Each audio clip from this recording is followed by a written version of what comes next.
Hi friends, welcome back to my YouTube channel. মই যে আপোনালোকক বানেশ্বৰ থান দেখাব লৈছো। এতিয়া বলক ভিডিওটো ষ্টাৰ্ট কৰো।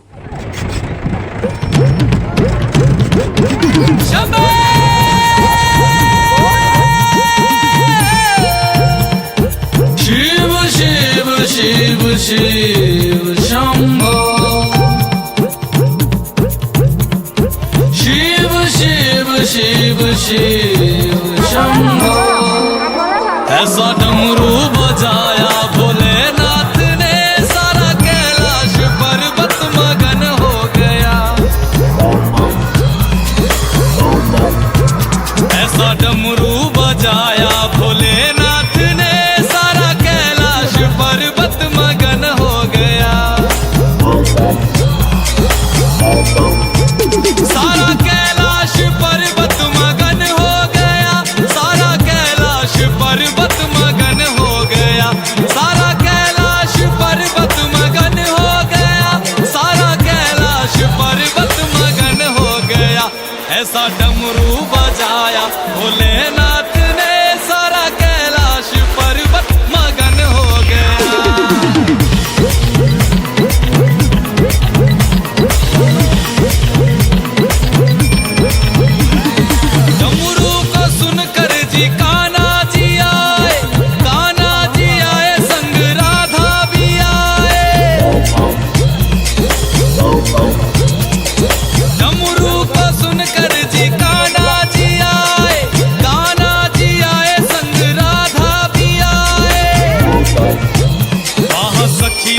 मन भी मगन हो गया।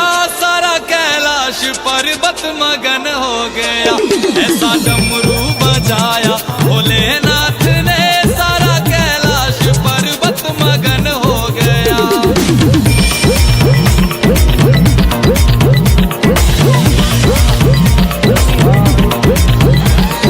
डमरू को सुनकर जी गणपत चले हैं।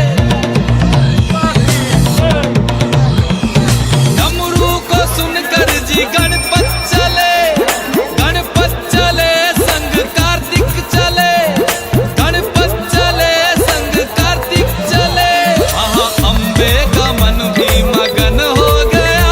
सारा कैलाश पर्वत मगन हो गया।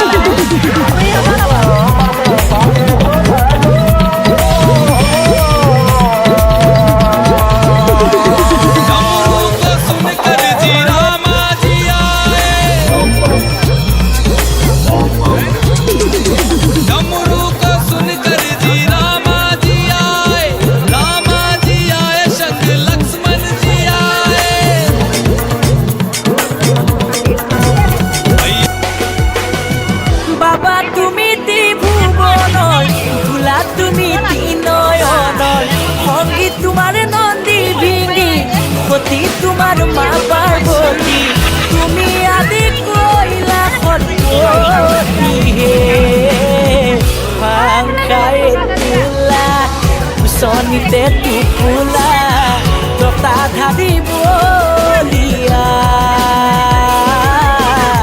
ততা ধাদি বলিয়া মাটি বেশি মতে Bangkai Mahadeve Dugu dugu dugu dugu duba